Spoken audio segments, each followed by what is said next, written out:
but he's such a rat that I think he will probably do whatever Trump wants. Having said that, however, given what happened to Donald Trump's former vice president, why was that position vacant is a question that JD Vance should be asking. You know, the gallows will never come for me. Yep.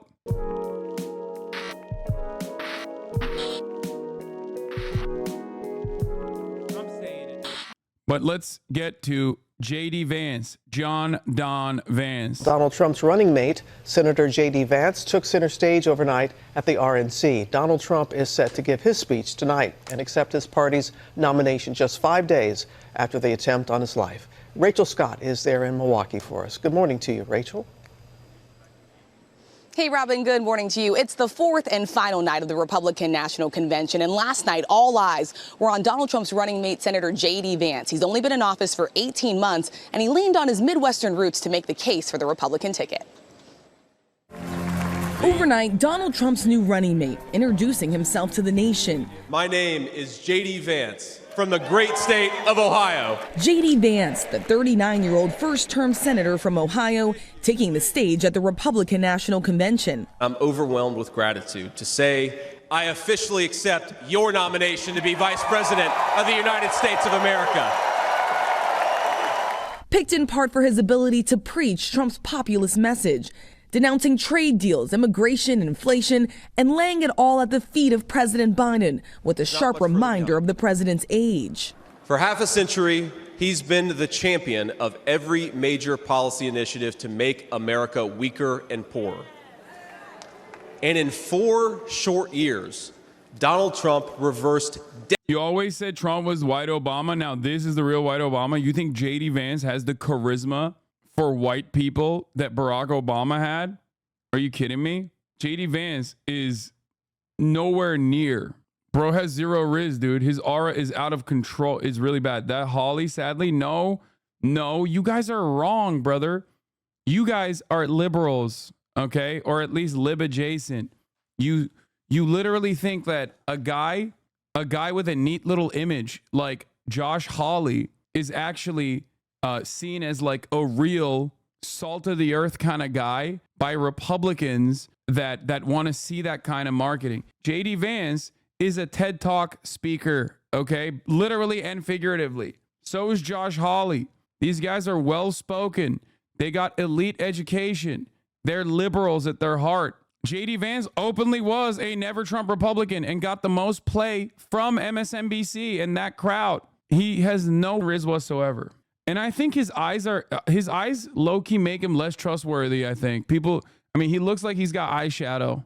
And I think that personally, like Donald Trump's reasoning for bringing JD Vance was maybe because he thought he could get the MSNBC watchers, like some of those more moderate, but still very conservative voters, back on board with the ticket. Beyond the fact that he's also a money faucet.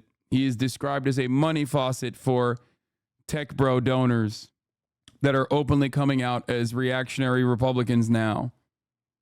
Decades of betrayals inflicted by Joe Biden and the rest of the corrupt Washington insiders. Vance grew up in poverty and the rest. Depending on what level of right-winger you are on, some will get mad at him for miscegenation as well. But I don't think that he wins. I don't think that he is perceived as a positive figure in the Rust Belt. I don't. He's too much of a lib. His commentary, he's too green as a politician. He's only had 18 months in the Senate, and he hasn't actually figured out how to communicate his message in a way that like responds, in a way that like Ohioans respond positively to. Most people can see the resentment that he feels towards the Appalachian population, which is what his entire book was about, for the record. Beards equal untrustworthy in politics. That's also true, but you have to remember something. This dude looks so much worse without the beard. Holy shit. Belt served in the Marine Corps and attended Yale Law School. While working as a venture capitalist, he rose to fame with his 2016 working-class memoir, Hillbilly Elegy, a bestseller turned Ron Howard film. You got to decide. You want to be. He was an ugly-ass child that was reflected well in this Netflix rendition as well. I almost want to rip this and just like watch it. Pull the trigger and just do a watch party for this thing on stream. Somebody or not. Vance repeatedly relying on that biography, especially as he tries to appeal to the Midwestern swing states that will decide this election. I promise you this, I will be a vice president who never forgets where he came from. And he leaned on his Oh, this was awesome. I saw this moment. Donald Trump falling asleep during his son's speech and also falling asleep during the JD Vance speech. That's awesome. That's perfect. Love that. I won't forget because I'm going to make it your problem that I hate you. Vance should have received the GI Bill from his time in the Marines, so his potential $200K school loan story is bullshit. Blaming Mexicans for your mom being on perks is crazy business. Yeah, especially when apparently there's more information on it because he wrote an entire book so people know the truth, that his mom was a nurse and she basically stole prescribed medication from her patients. That's the craziest part about it. I mean, it's not shocking that he's just like lying. He's like, yeah, Mexicans brought over the fent that my mom was addicted to is just like, what are you talking about? Oh my God, my shoulder is just twitching on its own. Let me see if I can show you. Can you see?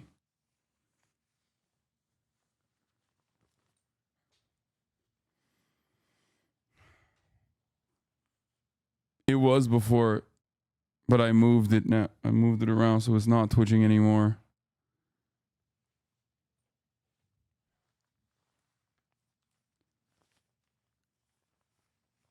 I'm gonna put them things away so you guys can actually pay attention to what I'm saying. You know what I mean? Anyway, just watch JD's speech.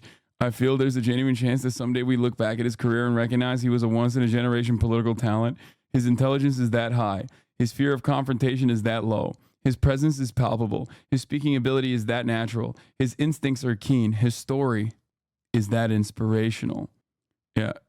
Speaking of which, another striker banger. Speaking of which, this is the guy. This is the political demon. Are you a racist? Do you hate Mexicans? The media calls us racist for wanting to build Trump's wall. They censor us, but it doesn't change the truth. Joe Biden's open border is killing Ohioans. With more illegal drugs. I like this argument because it's like, no, racism is actually saving America. Like, he just presents this narrative, which is obviously based on a falsehood. But at this point, might as well treat it like it's the truth because, you know, it's just enough people believe it because one side keeps lying about it and the other side's not doing a good enough job of like showing what the truth actually is. Even though it's like right there, dude, easy to find. You know what I mean? Drugs and more Democrat voters pouring into this country. This issue is personal.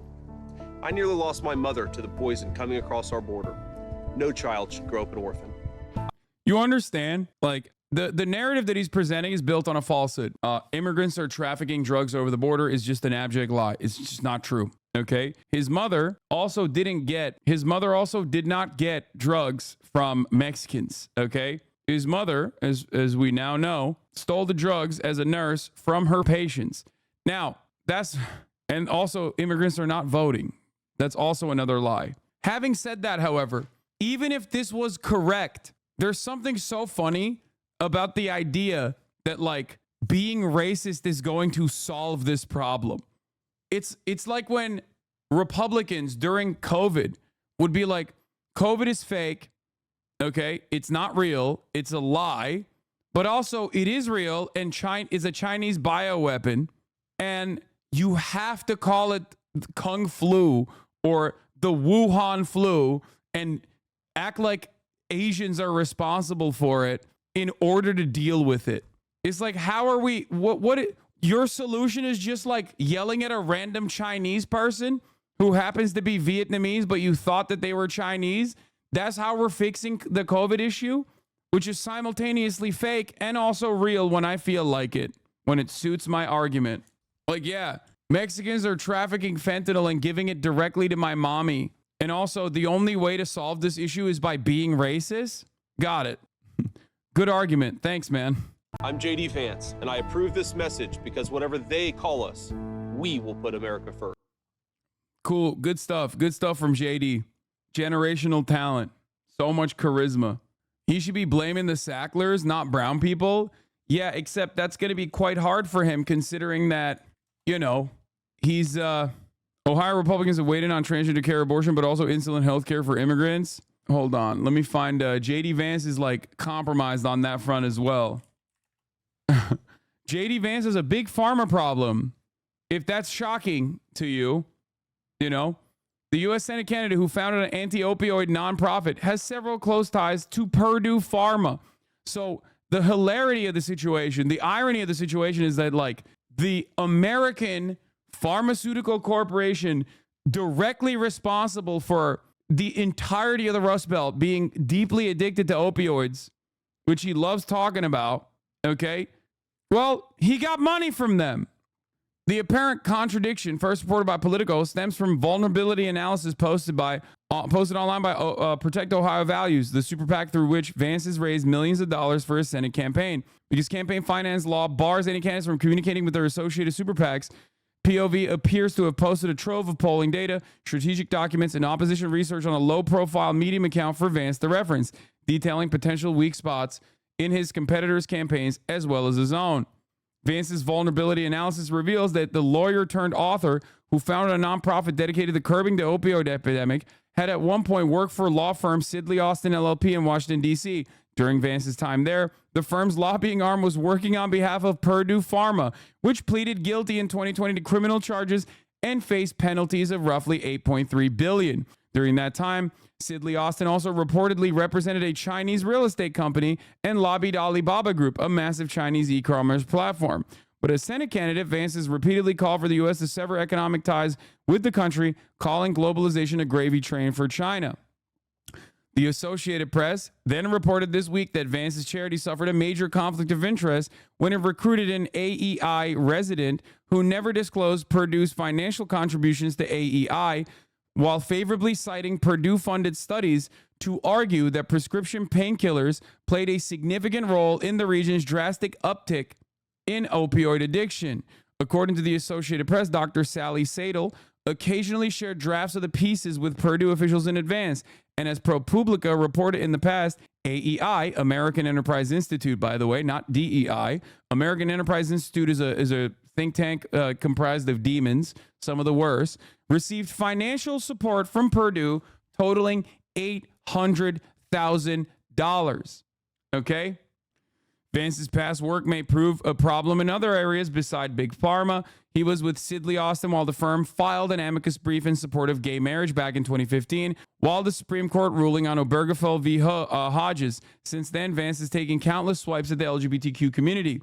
New information also came out that JD Vance was literally best friends with someone from Yale. Him and his wife were best friends with a trans person from Yale from their own class that they actually were incredibly supportive of in their private life. However, in public correspondence, of course, JD Vance is constantly ripping on trans people nonstop. They brought their friend treats after their top surgery. Okay, that was like as far as hold on. I think Aaron had a. Didn't Aaron have a tweet on this? I think. Yeah, his Venmo came out as well. We're going to be analyzing that too.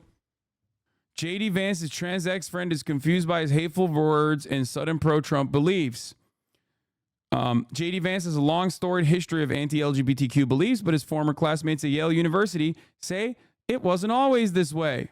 Donald Trump's official running mate for November presidential election didn't previously hold such extreme views. I wonder where they came from. He also called Trump Hitler, guys. He is a classic politician. That's it. Nelson recently revealed to the New York Times that they've been friends with Vance while they each attended Yale, and that the latter had even been supportive of their transition. Nelson recalled a time shortly after they had undergone top surgery in which Vance brought them home-baked treats as a recovery gift. However, as the years passed and their friend group entered their professions, Nelson noted a stark shift in Vance's beliefs. Their friendship ended in 2021 when the politician voiced a support for a bill in Arkansas banning gender-affirming care for minors. It hurt my feelings when he started to say hateful things about trans people, Nelson told the Times. Oh, here, by the way, he's a bitch who switched up. Don't know whether to cry or laugh. Apparently, one of the reasons Vance radicalized and went from moderate never-Trumper to insane MAGA-Trumper is because the Netflix movie of his book got panned by liberal movie critics. It was the last straw, according to a friend. I don't think that that was the last straw. I think ultimately he was getting a lot of good press from liberal elites. I think he personally saw that this was the Trump party and that he wanted to move in a political fashion to be Peter Thiel's blood boy and his guy inside the room. Because remember, JD Vance is Peter Thiel's blood boy. Okay? JD Vance is Peter Thiel's guy. Him and Blake Masters were the two candidates of Peter Thiel, dumped a lot of money into their congressional races. JD Vance won by, a much slimmer margin than Donald Trump in his respective state. Blake Masters lost because Blake Masters' vibes were absolutely atrocious. So I think that's the real reason why he, made this heel turn. He wanted to win. But here is a pivotal moment, I guess, in his... Vance garnered more support from Thiel during his Senate run in 2022, receiving record-breaking donations, about $15 million from Thiel, which marked the largest amount of money donated to a single Senate candidate ever. When the Hillbilly Elegy movie came out on Netflix in 2020, it was not just critically panned, but greeted with intense online mockery, and the tenuous cultural diplomacy achieved by the book seemed to unravel for good. Rotten Tomatoes audience score 83%, critics score 25%. According to Vance's best friend from Yale, Jamil Giovanni, the wounding commentary was the last straw in his falling out with the elites. I think this is a fun little narrative, but I don't think it's the reason why he did this. JD Vance is a political opportunist, and I think he's also too green to shelter Grindr is experiencing his obvious political opportunism. Okay? He is too new to be able to hide the truth. Wait, where's the article? Can you explain Blood Boy? Peter Thiel is an evil villain, gay libertarian who owns a company called Palantir, which is a surveillance technology. They use artificial intelligence that has defense contracts and is terrifying. He's a Silicon Valley tech CEO who is a psychopathic libertarian. And I mean, he's legitimately a scary dude. He allegedly his boyfriend a couple of years ago died under suspicious circumstances. Yeah.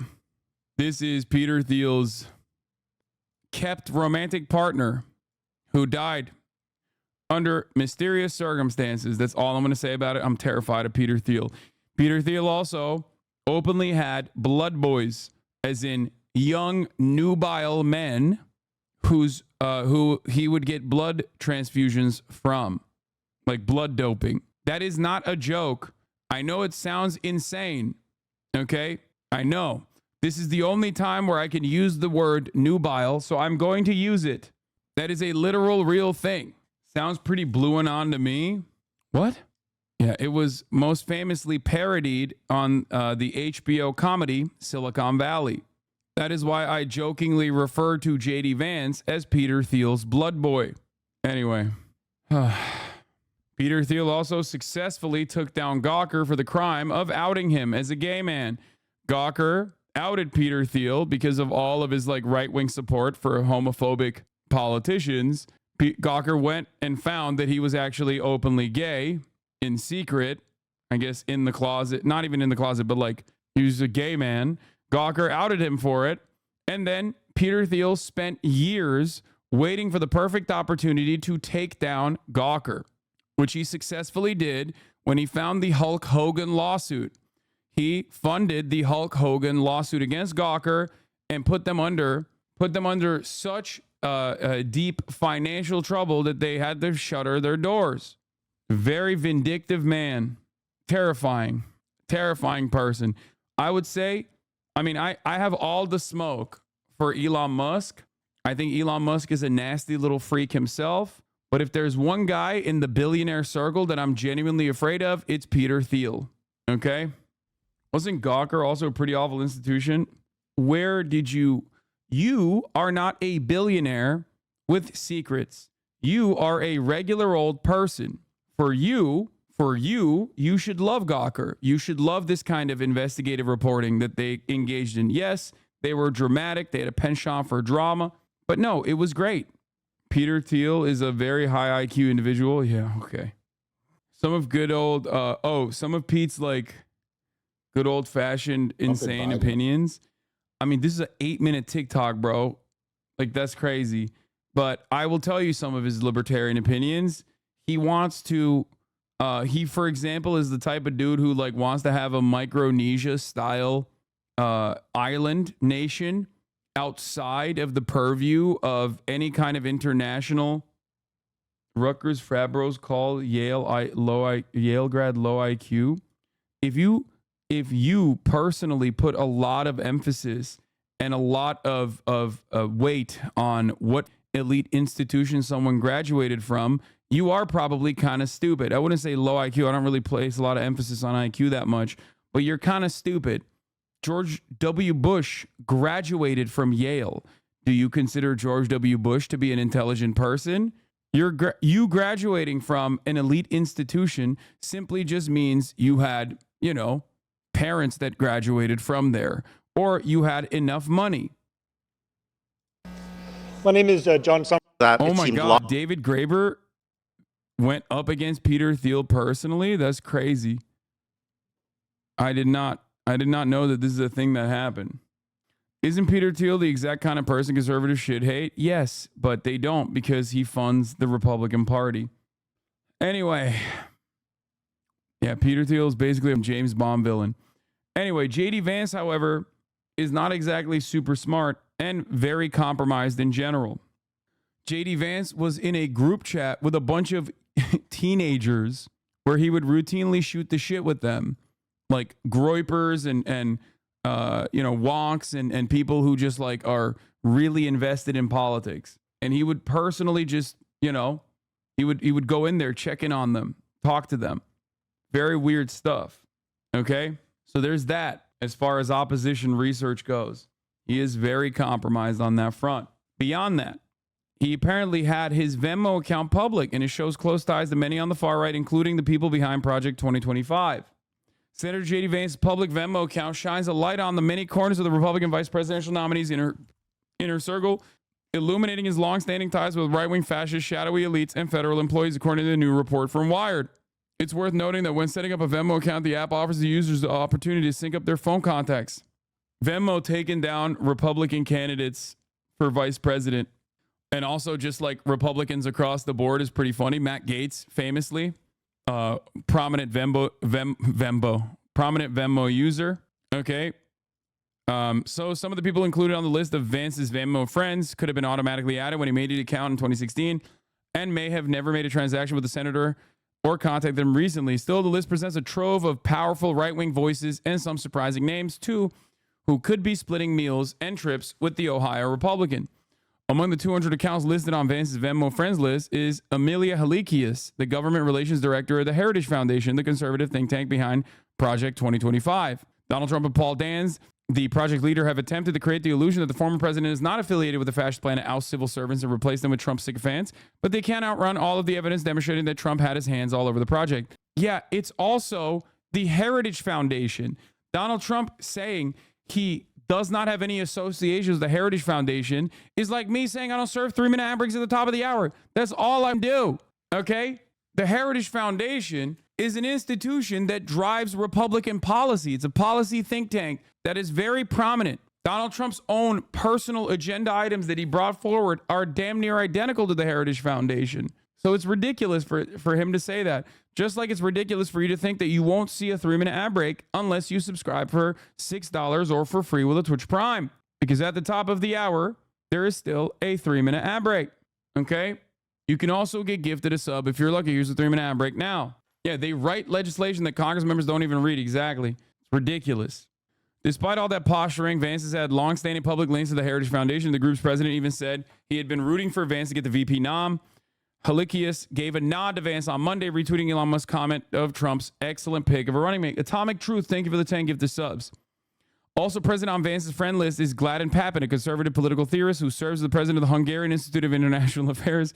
Papin is part of the same new right vanguard as Vance, which has turned to Hungary's authoritarian populist regime and inspiration on how to install Christian nationalist policies nationwide. Perhaps they will also have allegiances to China in the same way that Viktor Orban has had. Papin also co-founded an online publication called the Journal of American Greatness, which attempted to make scholarly arguments out of Trump's talking points, but shut down before the 2016 election. Alongside collaborator Julius Krein, Papin later co-founded American Affairs, a Trumpist magazine that still exists. A bit flippant, thank you for the 5 gifted. Cigarette Overlord, thank you for the 5 gifted. Yeah. The 7 thinkers are groups that have shaped JD Vance's unusual worldview. His worldview is not unusual, in my opinion, by the way. It's just like a technocratic approach to Donald Trump's right-wing populist mania. A Yale alum, Vance has previously criticized elite universities' expensive daycare centers for coddled children. But there's plenty of connections with many attorneys from the expensive lawsuits, including predictably his alma mater. Several of these lawyers are employed by the Department of Justice and would therefore be considered Trump's so-called deep state enemies. Of course, that's also a lie. Vance also had links to outright Trump critics such as former Arizona Governor Jeff Flake and Lanny Davis, Michael Cohen's former lawyer.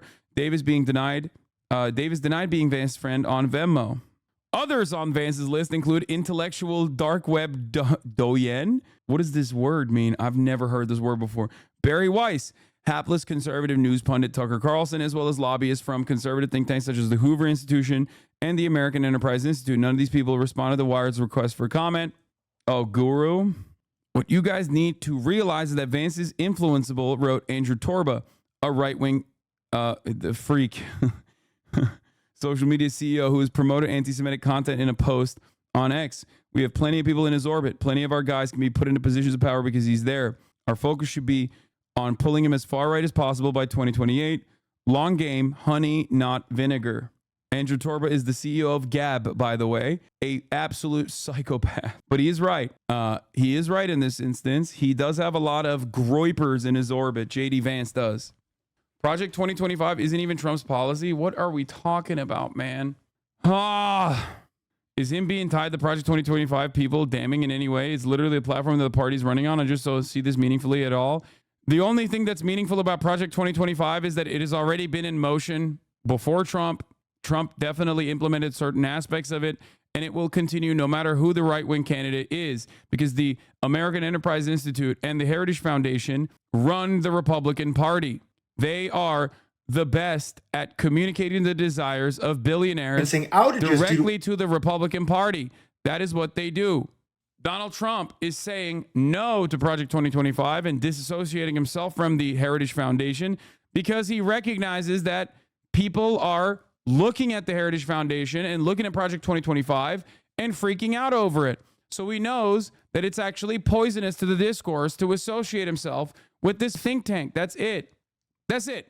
That's the only reason why Donald Trump, who is a room reader, recognizes that as not a benefit, because absolutely zero Americans like these shadowy think tanks funded by billionaires. At the end of the day, he actually opposes it. If you think Donald Trump opposes Project 2025, you might be the most delusional person on the planet. Okay? Genuinely. You think Donald Trump actually opposes Project 2025? What the question, bro? No, that's not a question, okay? That's not a question, because I'm telling you that he does not oppose it. You are posing it as a question while simultaneously saying, no, he just genuinely opposes Project 2025. That's not, you're posing it as a question, but you're not actually asking a question. Why do people always do this? But how do you know? Because Donald Trump and the actions that he took in office, how do I know genuinely? Because I'm telling you, Donald Trump and the actions that he took in office were damn near identical to the Heritage Foundation. The Heritage Foundation is basically the leading think tank for the Republican Party. And also, the most damning aspects of Project 2025 are basically Republican policy and Republican executive office, like giving more power to the executive office that has been in motion for years prior to Donald Trump's rise to power in the Republican Party. And Donald Trump continued that aspect of Project 2025, including, but not limited to, gutting the federal agencies or literally appointing people who are antithetical to the values demonstrated by these federal agencies. All manner of federal regulatory agencies basically turned into Trumpian weirdos who opposed, like the EPA was filled to the brim. All of the appointments in the EPA We're filled to the brim with people who genuinely oppose any kind of regulation on corporations, on environmental policy, things that the EPA was supposed to do. Okay? His cabinet also had Heritage Foundation people in it. Of course it did. Also, it is not a question that you're asking. You're being antagonistic. You're not coming from a curious place, and not a single person in this chat legitimately believes that you're coming from a curious place, because we hear this stuff all the time. We have a joke for it, the just curious Andes. Okay? Stop being antagonistic if you are legitimately curious. Don't come at it from a bad faith angle. You're trying to masquerade as someone who is seeking deeper truths while simultaneously just trying to be as contentious as you possibly can be. You already have your heart set on one aspect. Hasan is such a prick sometimes, bro. I can't stand it. Bye, y'all. This is the reason why a lot of people do this, by the way. People come in here and say, instead of coming in here and being like, Hasan, you're an idiot, Donald Trump doesn't believe in Project 2025, they say, I'm curious. How do you actually know? And then I respond in kind, because the question is already antagonistic in nature. And then other people go, wow, this guy's a real dickhead. Anyway, that kind of bad faith questioning, specifically to like shelter your antagonistic opinions and your contention and your antagonistic thoughts, is very effective in making other people in the margins feel like I'm an asshole. And I am sometimes an asshole, but I will always simply match your energy. If you come in here like an asshole, you might get hit with, a standoffish reaction. That's what you wanted. I gave it to you. Family shouting out the grandma who raised him, Mama. She was a woman of very deep Christian faith.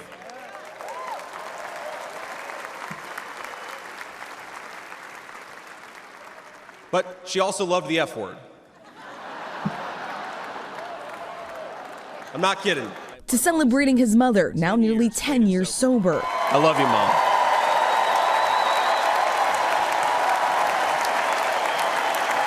And embracing his wife, Usha, a lawyer and fellow Yale graduate. That JD and I could meet at all, let alone fall in love and marry, is a testament to this great country. Formerly a staunch opponent of Trump, Vance even once suggested his running mate was America's Hitler. I'm a never Trump guy. I never liked him. I think that he's leading people in a very dark direction. But the senator... Oh, God, I can't stand this. I can't stand look at this motherfucker without the beard, dude. Holy shit, he looks so much worse without the beard. Has been adamant that Trump's first term in office changed his mind, now adopting his positions on everything from foreign policy, especially the war in Ukraine. We will make sure our allies share in the burden of securing world peace. No more free rides for nations that betray the generosity of the American taxpayer. To immigration amid calls in the convention hall to send them back. Here, yeah. Trump administration embraces Heritage Foundation policy recommendations. January 23rd, 2018. Bro, you are over assuming people's intentions behind the question. Some people are truly ignorant and your audience isn't completely savvy in politics. I answer similar questions every day, chatter. Every day. And I always do it. And chatters will even get mad at me because they're like, bro, you're repeating yourself over and over again. You know why I do it? Because I recognize that reality. Because I recognize my position. Okay, I try to do it to the best of my ability.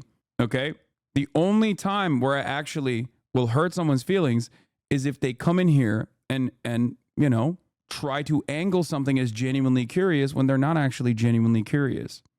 Do you get what I mean? It's the way someone asks the question that matters. There are people who come in here who are actually legitimately curious. They are genuinely curious. The way that they position that question is very important. Do you get it? You feel me? You smell me? Some people are genuinely curious, though. I know. And there is a noticeable marked difference between the way I respond to those guys versus someone who's like, well, what if Trump is actually, I think Trump is actually not interested in the Heritage Foundation at all. That's not a question. Just because you slapped a question mark behind it doesn't change the reality that wasn't a question. It's called sea lining. I was a nice JC Andy and he answered my questions nicely. Just don't come and chat and be a dick. Yeah, exactly. Now we're having a conversation about like the way I respond to people. Just curious, do you plan on playing the Mr. President's game? Yes. I do plan on playing the Secret Service game of protecting the president. when we allow newcomers into our American family, we allow them on our terms. And Vance emphasizing his Midwestern roots, making the case for the Republican ticket. President Trump represents America's last best hope to restore what, if lost, may never be found again. A country where a working-class boy born far from the halls of power can stand on this stage as the next vice president of the United States. By the way, the people that like get sucked into the I'm just genuinely curious, why are you a piece of shit type chatters are also the same people who will hear this man say, I'm a Midwestern working class boy and I love America, and go, well, he said the words, so I believe him. There's a lot of gullible people out there. Americans love marketing. And by that, I mean, they love to believe marketing. They love to believe the hype. So as long as someone is like marketing themselves in a certain way, there's plenty of Americans who just simply do not have a bullshit detector and will, you know, believe the person. United States of America. Trump, of course, is not even on speaking terms with his first vice president, Mike Pence, who defied pressure from the former president and ultimately ended up certifying. Yeah, someone should ask, what happened to the last vice president, dude? I think JD Vance simply doesn't understand what's coming for him if he doesn't act right. You know what I mean?